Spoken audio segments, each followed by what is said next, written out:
धर्म में कितने संस्कार हैं जानते हैं आप लोग? कितने हैं? हाँ, अरे 16। अरे वाह, चलिए आपने इज्जत बचा दी। बाजोदार तालियां बजाइए आपके लिए। सबको जानना चाहिए 16 संस्कार। अच्छा नाम, अच्छा चलिए यही बहुत है, कम से कम इतना जानती 16 संस्कार। 16 संस्कार हैं। इन संस्कारों से जब व्यक्ति संस्कारित होता था तब वो मनुष्य होता था। प्रत्येक घर में मानव के घर में मानव का जन्म होता है, प्रत्येक घर में मानव का जन्म होता है, लेकिन मानवता किसी किसी के घर में जन्म लेती है ना? सबके घर में मानवता नहीं होती। और मानवता कब होगी? जब संस्कार से हम युक्त होंगे। 16 संस्कार है। जन्म लेने के पहले से ही गर्भाधान, पुरुषों इत्यादि संस्कार है। कल आपने प्रहलाद जी की कथा सुनी। समय कम था इसलिए हम लोग बहुत सारांश में कथा करके चले गए। एक बात वहां से निवेदन करूं, हिरण्यकश्यप जब तपस्या करने के लिए गया तो वहां जब वो बैठा तपस्या करने के लिए तो एक तोता आया, वो नारायण नारायण नारायण कहने लगा।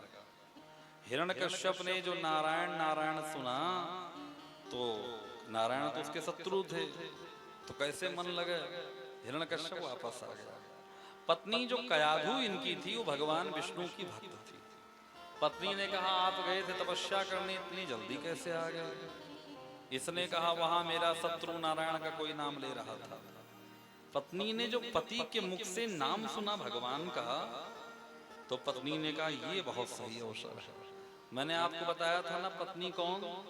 जो पति का उत्थान करे, पति का जो भगवान ईश्वर से लगावे।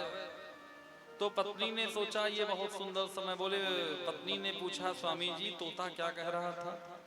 हिरण्यकश्यप ने कहा तोता कह रहा था नारायण नारायण नारायण। बोले आप स्नान ध्यान कर लीजिए, भोजन लगाती हूँ। नहा धो करके बैठा, भोजन दी। फिर पूछा तोता क्या कह रहा था? बोले रे देवी तोता कह रहा था नारायण नारायण नारायण नारायण नारायण। अच्छा, फिर वो भोजन करके उठा, फिर पूछ लिया तोता क्या कह रहा था? हिरण्यकश्यप ने कहा तुम्हें एक बार समझ में नहीं आता? तोता कह रहा था नारायण नारायण नारायण नारायण नारायण। और रात्रि में जब दोनों बिस्तर पे आए सोने के लिए तो पत्नी ने फिर पूछ दिया, अब महाराज जी वो तोता क्या कह रहा था? हिरण्यकश्यप ने कहा आपकी कान खोल के सुन लो, दोबारा नहीं बताऊंगा। नारायण नारायण नारायण नारायण नारायण नारायण नारायण नारायण नारायण नारायण नारायण नारायण नारायण, अब मत पूछना। और उसी दिन पति पत्नी दोनों एक साथ हुए, जिसके कारण से उनके घर में भक्त प्रहलाद का जन्म हुआ। इस कारण से भक्त प्रहलाद का जन्म हुआ। हमारे क्या गर्भाधान संस्कार भी है। जब ऐसे संस्कार से बच्चे जन्म लेते थे तो वही बच्चे ध्रुव होते थे, प्रहलाद होते थे। वही बच्चे इस कलयुग में भी महाराणा प्रताप, छत्रपति शिवाजी महाराज, है ना? वही बिटिया विद्युत्तमा होती थी, वही बिटिया झांसी की रानी लक्ष्मीबाई होती थी, वही बिटिया अहिल्याबाई होळकर होती थी। आजकल नचनियों को देख देख के जब बच्चे जन्म लेंगे तो नचनिए होंगे, तो वो कैसे हो सकते हैं? इसलिए सबसे ज्यादा बल संस्कार पे है। मनुष्य में और पशु में क्या अंतर है? खाते पीते सोते बच्चे पैदा हम भी करते हैं, पशु भी करते हैं। तो हमारे और पशु में क्या अंतर है? क्योंकि हम लोग संस्कारवान हैं और उनमें कोई संस्कार। लेकिन अगर आज का समय आप देखो ना, तो मनुष्य से ज्यादा संस्कारी पशु है। शेर कितने भी दिन का भूखा रहेगा, लेकिन शेर नॉनवेज नहीं खाएगा, शेर वेज नहीं खाएगा, शाकाहार नहीं लेगा। और गौ माता कितने दिन भूखी रह जाएंगी लेकिन नॉनवेज नहीं लेंगे। और मनुष्य कब वेज खा जाए, कब नॉनवेज खा जाए, और कोई समझाने जाए तो उसकी खोपड़ी भी खा जाएगी। तुम बड़े समझदार हो महाराज। तो इनका अपना धर्म है, लेकिन मनुष्य का कोई धर्म ही नहीं दिखता। इसलिए नहीं दिखता कि इन सब संस्कारों को हम भूल चुके हैं।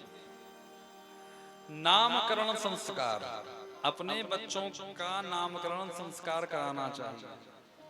और अगर ना पूरा संस्कार करा पावे तो बच्चों का नाम किसी श्रेष्ठ से पूछ के रखना चाहिए, किसी विद्वान से पूछ के रखना चाहिए। आपने कथा सुनी कि अजामिल कि अजामिल ने अपने 10वें बेटे का नाम रखा था, क्या रखा था?